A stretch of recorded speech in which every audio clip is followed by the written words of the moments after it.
Bonsoir à tous, bienvenue dans votre émission La Réunion, on l'est là. On va parler syndicalisme et on parlera surtout de retraite, voir un petit peu si ce projet voulu par le président Macron et le Premier ministre Édouard Philippe répond aux attentes de la population, ce qui est apparemment pas le cas si on voit ce qu'il y a dans la rue. En tout cas, on va le voir sur ce plateau, c'est politique.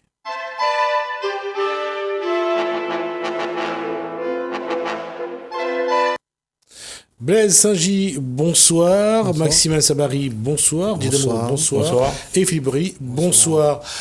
La question, elle est récurrente, elle revient. Le débat, le projet est à l'Assemblée nationale avec combien d'amendements ? 23 000. 23 000 amendements, j'allais dire 22. Donc c'est pour ça que je posais la question. C'est pas sûr. Aujourd'hui, si on vous pose la question, est-ce que le fait que le premier palier a été passé parce qu'ils n'ont pas voulu consulter, n'ont pas voulu traiter les amendements. Est-ce que c'est une bonne ou mauvaise nouvelle finalement ?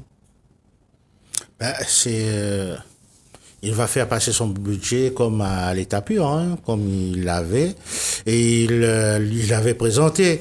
Et donc, l'excuse, c'est de dire qu'il y a trop d'amendements, donc on peut pas, c'est l'obstruction, et il va passer en force. Et même, on craint qu'il passe avec le 49.3.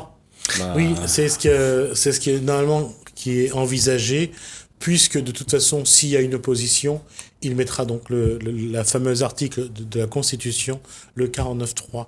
Alors, avant de venir, est-ce que selon vous, ce projet a évolué un petit peu en faveur des retraités ou pas ?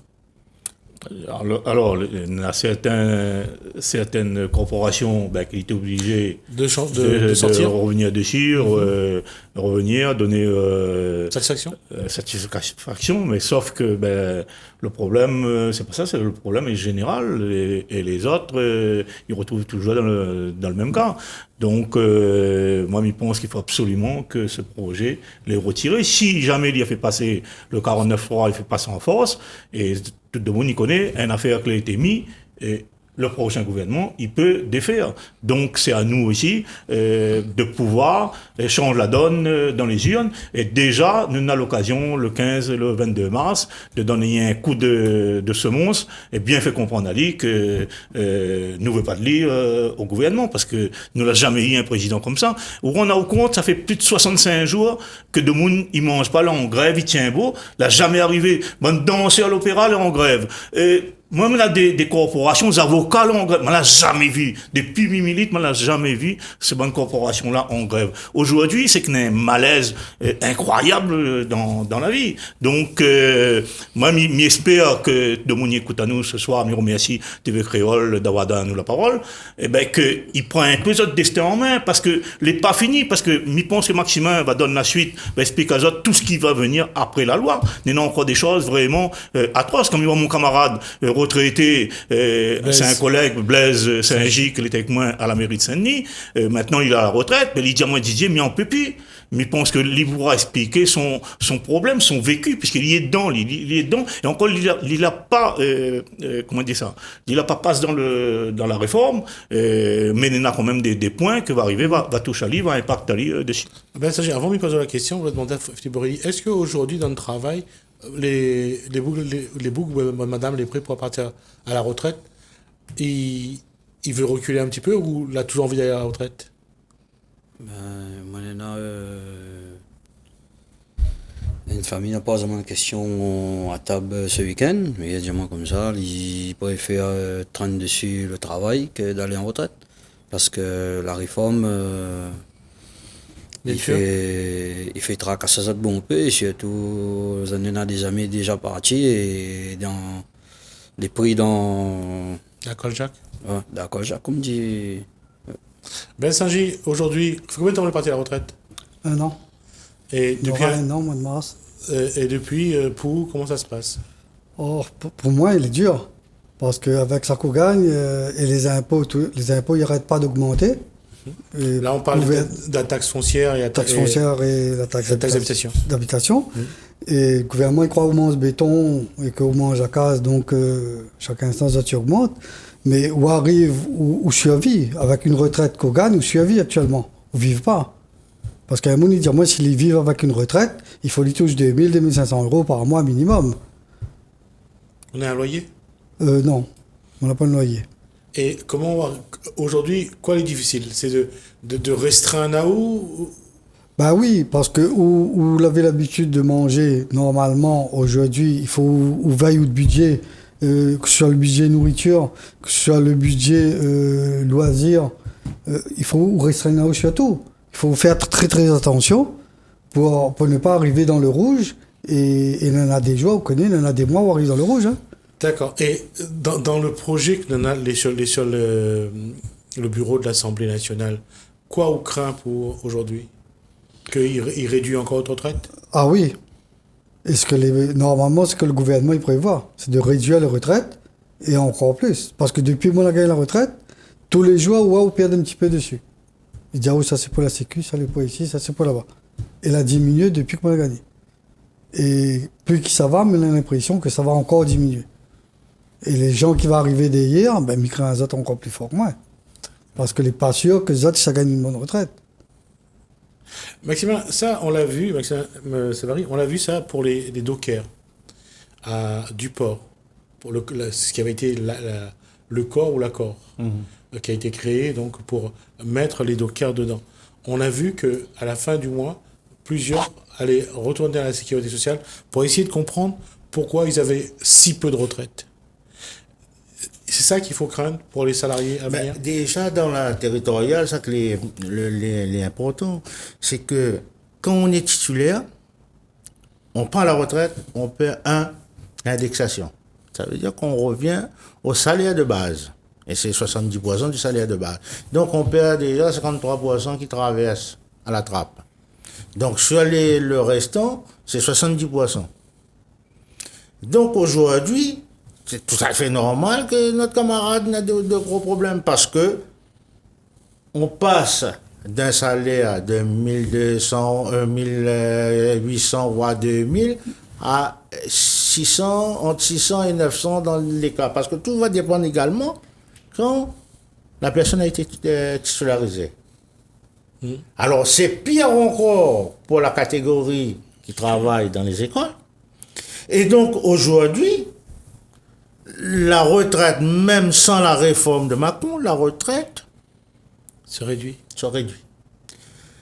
À côté de cela, pour la retraite avec Macron, eux, ils sont partis à la retraite sur les 6 on a calculé sur les 6 derniers mois. Et là, Macron dit on va calculer sur 25 ans. En ne prenant que les bonnes années. Ben, si on prend l'agent des écoles qui attend non complet et qui, suite à la disparition des contrats aidés, a été passé à 151 heures à temps plein, mais 25 années, c'est 25 années et pas à temps complet. Et donc, qu'est-ce qu'elle va gagner comme retraite? 600 euros? C'est-à-dire que la base de calcul n'est pas sûre. N'est pas sûr d'une part, et d'autre part, c'est que, contrairement, sans faire d'attaque à nos collègues de l'État, ben nous, titulaires, on perd l'indexation, mais les fonctionnaires d'État, de préfecture, ils gardent l'indexation. D'où la déviation de certains de ces fonctionnaires, quand ils partent à la retraite, ils gardent une boîte aux lettres à la Réunion pour pouvoir bénéficier d'une retraite indexée. Donc, en plus que les différents codes métiers, mais la loi ne règle pas, il n'y a plus d'universalité, il n'y a rien, si ce n'est respecter les directives européennes, faire baisser le déficit. Et pour ça, on tape sur les plus faibles, les plus fragiles. D'où notre réponse dans la rue, il faut demander le retrait de cette loi scélérate. Comment ça se fait qu'il y a un syndicat qui, quand même, cautionne, essaye de composer avec le gouvernement? Qu'est-ce qu'il trouve d'intéressant? Alors, ce syndicat, il a toujours été avec le gouvernement, depuis le gouvernement socialiste, et aujourd'hui, le mal de la territoriale vient de ce syndicat. il veut un système à points pour sauver sa tête. Il demande au Premier ministre de faire un geste d'enlever l'âge pivot. Sauf que Ça a été fait. ça a été fait, sauf que le Premier ministre dit, il y a la conférence de financement, si vous n'arrivez pas à trouver Une solution, une on solution, remettra l'âge je pivot. remets l'âge pivot. Donc c'est un poker menteur. C'est à l'image même du syndicat. Il peut dire un mot sur l'âge pivot. Jean-Philippe l'a dit comme ça, il y avait le monde a posé la question pour la retraite, ben là, il ne peut pas prendre la retraite dès maintenant. De toute façon, avec la conjoncture actuelle, avec le problème, il y a 36 à nous partout, le problème financier, les gens l'obligent à travailler. Il veut dire que les gens ils sont obligés d'aller jusqu'à la mort à bosser. Alors ça, pour nous, c'est un faux problème. La vraie solution, ça aurait été, d'une part, que nous reste à partir de la retraite à 60 ans, et à partir de 50 ans, les personnes qui avaient 50 ans, ils prenaient des jeunes, parce que quand ils parlent à nous de chômage, ils parlent à nous des gens qui prennent travail, il y a des jeunes diplômés ou des gens qui arrivent dans les entreprises, il veut dire que les seniors nous accompagnent ces gens-là pour avoir une connaissance et des capacités de travail formidables dans l'entreprise, et ensuite, ils pourraient partir à 60 ans. Et la relève serait là, et il y aurait moins de chômage également à ce niveau. Donc c'est pour dire, l'âge pivot, c'est un faux problème, parce que les gens n'ayant pas les moyens de pouvoir subvenir à leurs besoins lors de la retraite, eh bien, ils sont obligés de travailler jusqu'à la mort. Juste pour compléter l'affaire, il y a les élections au comité social d'entreprise, CESE. Eh bien, la CGT a présenté une liste dans une entreprise privée, l'OSTR, l'Office municipal du temps libre.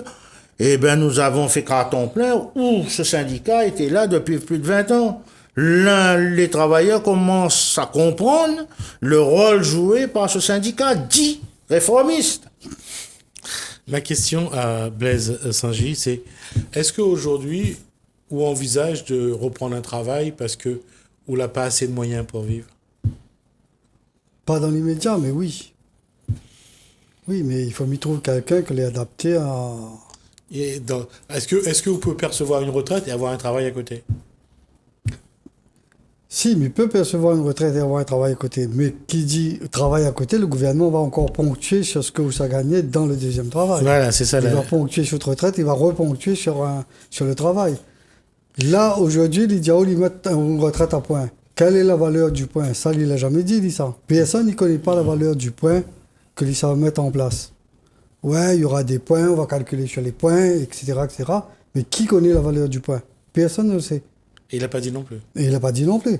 Et demain matin, les gens qui vont venir, ils ne savent pas non plus. Nous, moi les partis, mais comme monsieur disait, on paye à 53% de haut de salaire, on vient sur 70% de haut de salaire de base, et là-dessus, le gouvernement, il ponctuera encore les impôts, etc., quoi. D'accord. Maxime, vous voulez dire? Oui, il n'a pas dit la valeur du point. Par contre, il a dit une constante. La somme, la masse financière des retraites ne doit pas dépasser 14% du PIB. Donc, ça veut dire, vu la démographie, automatiquement, on aura plus de retraités. Et sur quel vecteur il va jouer? On va sur répartir le niveau des retraites. On va répartir la valeur du point. La valeur. Et surtout, la masse va être répartie en plus grand nombre. Voilà. Ça reste sur un élément, messieurs. Comment aujourd'hui concevoir l'avenir en voyant les seniors de plus en plus revenir à l'activité professionnelle? On voit les jeunes qui n'arrêtent pas de dire il faudrait que les seniors aillent à la retraite pour que eux ils prennent la place.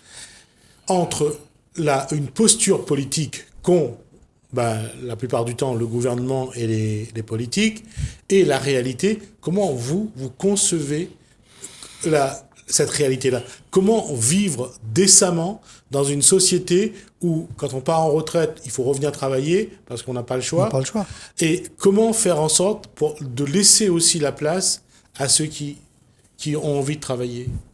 Il faut que le gouvernement lui donne une retraite décente aux gens pour pouvoir partir, pouvoir vivre décemment. Et comme ça, les gens ne sont pas obligés de revenir travailler. et laisse la place aux jeunes qui arrivent derrière. D'accord. Ça serait un problème pour vous de reprendre un travail que finalement un jeune n'aurait pu avoir? Oui. Oui. Mais Moi, si- je préfère laisser la place à un jeune que aller travailler. Parce que là, au prix valide de manger, en fait. Parce que lui, il est obligé d'aller inscrire à lui au minimum. Et au minimum, il vit avec quoi? Avec un minimum. Qui gagne vivre avec un minimum?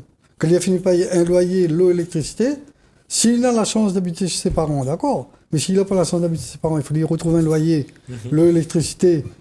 Et s'il a une femme avec lui, et éventuellement un enfant, ben, s'il n'y a pas de travail, ben, ils ne vivent pas, ils survivent. Et Vibri, tout à l'heure, vous parlez de la peur. La peur se ressent chez les gens qui... Ben, beaucoup, parce que nous, en tant qu'enfants, voyons nos parents aller travailler, ça, et puis ils veulent pas, par rapport au gouvernement en place, ils veulent prolonger leur année de travail. Et or qu'ils ont les années pour aller en retraite. Le problème, c'est que voir nos parents, ça fait souffrir les jeunes. Et les parents voient leurs enfants qui peuvent pas prendre un travail par rapport à ça, ben, les deux côtés souffrent. D'accord. Et ça, justement, là-dessus, messieurs, la question est peut-être pas bienvenue, mais est-ce qu'il faut penser à mettre de l'argent de côté aujourd'hui pour ceux qui peuvent? Est-ce qu'ils doivent commencer à économiser pour leur retraite eux-mêmes? Parce que finalement, l'État ne va pas vraiment leur donner un coup de main. Est-ce que c'est ça qu'il faut... Ou alors il faut vraiment se battre sur le terrain? Là, vous touchez à un point essentiel, et c'est le but de cette réforme de retraite. C'est pousser nous en activité à aller vers les sociétés d'assurance pour mettre de côté de l'argent. Donc, M. Macron, comme c'est quelqu'un qui a été élu par les banquiers, et donc il travaille pour les banquiers sur le dos de la population. C'est ça le but de la réforme. C'est pas une universalité, il faut tout le monde gagne pareil, c'est faux. Ce sont des menteurs. Et tous ceux qui vendent ce slogan-là, ces marchés, voilà. C'est ça, c'est pousser à économiser avec l'appui des organismes d'assurance. Voilà le but de la réforme des retraites. Mais pourquoi, dans ce cas-là, ce n'est pas clairement dit, à la rigueur, si les gens peuvent économiser pour leur retraite? Je pense que Blaise Saint-Gilles l'aurait fait. Il ne pourra pas. Actuellement, il ne voit pas quelqu'un qui puisse cotiser pour aller en retraite. S'il cotise, déjà, quand il a fini de faire toutes ses dépenses, payer son eau, son électricité, son loyer, la nourriture pour lui, sa femme et ses enfants, il n'arrête plus à aller rien. Et s'il arrête à aller un petit monnaie, dans ces conditions, tous les loisirs qu'il doit payer, peut-être pas pour lui, mais pour ses enfants, mais il aura du mal à payer les loisirs pour les enfants. Même pour lui, il ne pourra plus partir. Soit il mettre de côté, il restreint aller sur tout, et à ce moment-là, il mettre de côté, ou soit il ne part plus en vacances, il envoie plus son marmaille en vacances, il offre plus des cadeaux à ses marmailles quand il arrive une fête de fin d'année, ou un truc comme ça. Parce que Midiao, franchement, actuellement, il est très difficile pour quelqu'un de joindre les deux bouts, même pour quelqu'un qui travaille. Il y a une équation qui se pose finalement, c'est pour ceux qui travaillent, les hommes et les femmes, qui voudraient économiser pour la retraite, c'est de mettre de l'argent de côté pour espérer mieux vivre après à la retraite. Et la question, c'est combien arriveront à la retraite, vivants. Et ça aussi, c'est un élément qu'on a entendu. Aujourd'hui, l'élément, combien vont arriver à la retraite vivants, il y a l'équation qui dit que l'espérance de vie va augmenter. Sauf que dans les collectivités, les risques psychosociaux, c'est-à-dire la pression, et là on est en zone de stress, là on est rentré dans une zone de turbulence, puisque dans les 24 communes, on va renouveler le mandat des maires, ensuite les intercommunalités. Donc là aujourd'hui, le petit ouvrier territorial, il vit pas, parce qu'il a peur. Il a peur de demain. Et quelquefois, ils n'arrivent pas à la retraite. Ils n'arrivent pas à la retraite. On a des collègues récemment... m'a prendre la parole. Voilà. Et le cas est flagrant. Moi, on a un collègue qui n'aurait fait ses 60 ans en avril. Mais à l'occasion, on fait un peu de sport avec lui, marche avec lui. Mais on nommera pas la commune qui était dedans, mais on a vu les SMS. Bon, il était un cadre responsable d'un bureau électoral. Et il était complètement harcelé, des SMS le soir, 23h, etc. Et il ne pouvait plus. Et malheureusement, nous essayons d'apporter un soutien psychologique. Il faut lui prendre un peu de recul, lui prendre des arrêts, etc. Mais c'est quelqu'un, la conscience professionnelle, voilà notre gros problème aussi, c'est la conscience professionnelle. Donc, il voulait passer les élections, tenir son rôle de responsable de bureau électoral. Et malheureusement, notre camarade est décédé dans 3 semaines de ça, avec le stress. Et tout le monde, il peut le dire, enfin tous les gens qui sont venus, parce que toute la population, c'était quelqu'un qui était très connu, les venus. Et moi, personnellement, c'est quelqu'un qui m'a grandi ensemble et que m'y voyait les SMS d'une certaine personne et qui a harcelé Ali jour et nuit sur son lieu de travail et chez lui après ses heures de travail. Et le problème, il est là. Et ça, c'est vécu, et c'est vécu tout récemment. Messieurs, nous avons déjà fait 2 minutes de plus que prévu. On reviendra la semaine prochaine sur ce problème de retraite et voir un petit peu s'il y a des solutions pour ceux qui ont besoin d'avoir un peu de vie, de ne pas avoir trop de pression. On verra si c'est possible, surtout dans cette campagne électorale. On va nous regarder 2 reportages, l'huile de coco de qualité, Georges Moller qui nous parle de ce qu'il fait, et puis on regarde le Kosaïdi. On se retrouve juste après.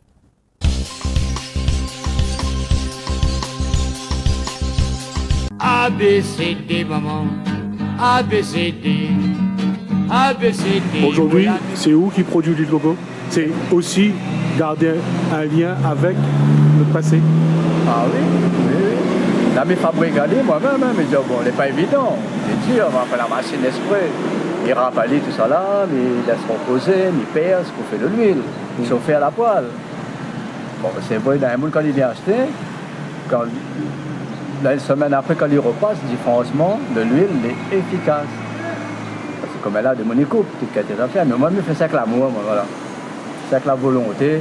Et pas pour dire pour gagner l'argent, pas en Russie, c'est à rien de toute façon. Demain, nous quittons la même de sabbat. Dans la même vidéo, nous faisons un produit d'avant, mais comme il faut. Bien en ordre. Et on a demandé justement, il apprécie celui de coco. Ah, mais bien sûr. Ils vendent ça, mais ça pas dit comme baguette de pain le matin. Mais ils vendent assez bien. Et l'huile de coco, il est bon pour ça? Le coco, déjà, il est bon pour la santé aussi. On peut prendre un cuillère pour boire. Mais ça, pas de monde cuisine avec. Pour le prix, il coûte les cher. Mais il est très efficace. Même on fait une petite salade, on fait un petit vinaigrette avec. On prend un petit cuillère, on fait un vinaigrette. Il est très bon pour notre corps même. Déjà, il est bon pour notre corps. Il est bon pour cheveux aussi. Il ne faut pas que dans la croûte, dans la tête, tout ça là, pellicule. Comme là, avec tout le parfum, il fait tout produit. Et on est allé pour laver les cheveux tout le temps. Ça vient quand on la passe ça là. En plus que ça, même pour le soleil, il est bon. La tête est bien reposée.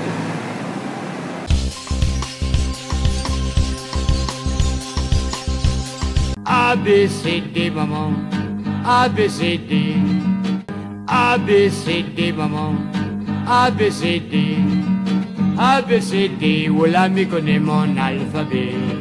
ABCD, maman, ABCD, ABCD, voilà, me connaît mon alphabet. D'abord, où sont les nés? Il est né Saint-André, La Réunion. Où sont la grandi? Il a grandi comme une vague même, Saint-Suzanne. Ils ont parti à l'école? L'école, le quartier, puis Robiston. C'est quoi un peu de parcours professionnel? Mon parcours a commencé. Et mon parcours là, manœuvre maçon. Après, j'étais un temps artisan. La manœuvre au la peine. Le taille gagne trop ici. Donc, la musique, bon, la manière est ça maintenant. Donc, voilà. Mais carrément, à moi, mon chambre de commerce. Je fais un petit marathon bilan. Elle a mis très bonne peau coco, balier unique. Comme il dit si bien, il ne faut pas oublier, ça nous sort. Donc, moi, je ramène toutes ces racines pour nos petits enfants, comme ça, j'explique aux autres. Pour ça, comment on nous l'a fait pour être comme ça, voilà, pour grandir. Les autres aussi, demain matin, ils sont heureux pour les autres bonnes enfants, même si ça, tu ne vivras pas avec le ban balier unique, mais au moins, il y en a un exposé dans notre case pour expliquer, pour dire, ben, avec ça, nous n'étions pas ce balier avant et nous étions contents, nous étions chantants en même temps. Comme avec l'aspirateur, on ne gagne pas santé parce que de bruit. Donc, balier unique, nous déjà. En plus, il fait des autres, il fait des monde à côté. Quand où était petit, où tu utilises balier unique? Ah ben oui. Tu gagnes baisement avec aussi. Tu as des moyens dedans pour avec. Donc, il sert pour tout. Pour courir à eau, pour nettoyer la porte, mettre propre. Même pour tirer moulage. Ah oui, il y en a toutes à faire. De monde, quand il vient acheter de balai avec vous, quand il achète un coco, quoi de monde il cause avec vous? Ça te raconte d'autres souvenirs? J'étais content, je dis au moins là où on fait ça, comme ça, nous acheter, nous de bons enfants. Et j'étais très content parce qu'il y a bon fait le monde, ils vivent dans l'évolution, ben, ils oublient ça qu'il y en a derrière. Tu comprends? Aujourd'hui, comment on veut faire évoluer votre business?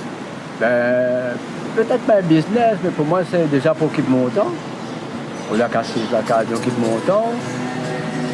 Dans le convivial, dans le monde, il vient acheter, il dialogue, raconter des autres vies. Et en même temps, c'est comme un apprenti, donc mais apprendre aussi, et que mieux connaît plus. À mesure que les autres demandent,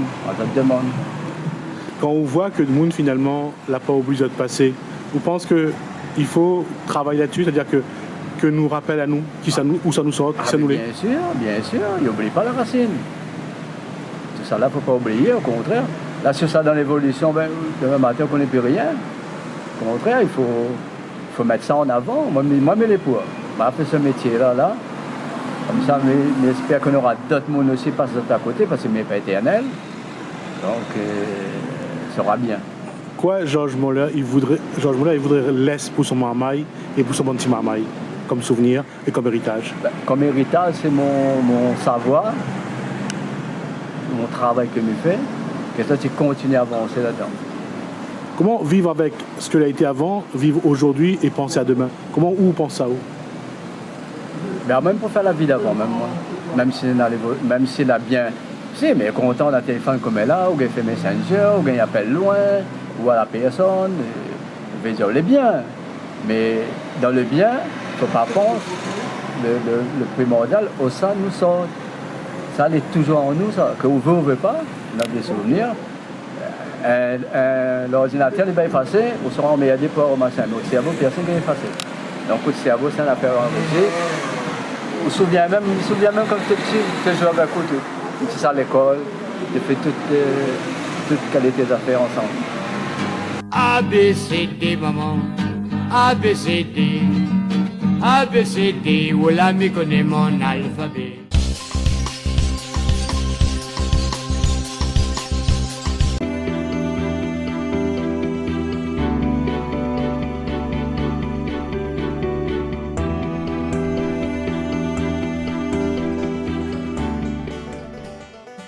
Saint-Joseph-la-Ville vous convie au spectacle Les Contes du Vendredi, Histoires animaux dans une boîte couleur le 21 février de 18h à 20h à la Maison Potous de Carrosse. Saint-Philippe, vous êtes conviés à la 10e édition du festival Même pas peur du 19 au 22 février. Saint-Denis, l'IUT de la Réunion organise la journée porte ouverte le 22 février de 9h à 16h à l'IUT. Saint-Joseph, le COS de Saint-Joseph organise sa 6e édition les 10 km nocturnes de la Saint-Jo le 22 février de 20h à 23h. Saint-Denis, l'IAE de Saint-Denis vous convie à la soirée porte ouverte 2020 de l'IAE Réunion le 27 février de 17h à 20h30. Le Tampon, vous êtes invité à la 9e édition de la course du Calderi River Trail le 29 février. 3 formules vous seront proposées avec un départ commun à Beaumura et une arrivée au stade de Saint-Philippe. Saint-Denis, vous êtes conviés à la 4e édition spéciale Femmes et Mariage du 4 au 6 mars de 10h à 18h au centre d'affaires Catchy.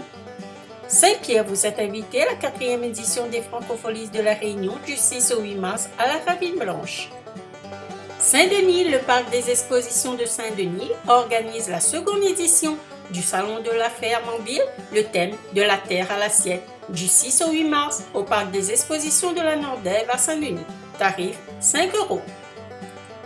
Saint-Leu, l'Athletic Club de la Chaloupe organise 10 km de l'ADH le 8 mars de 7h à 10h au Plat.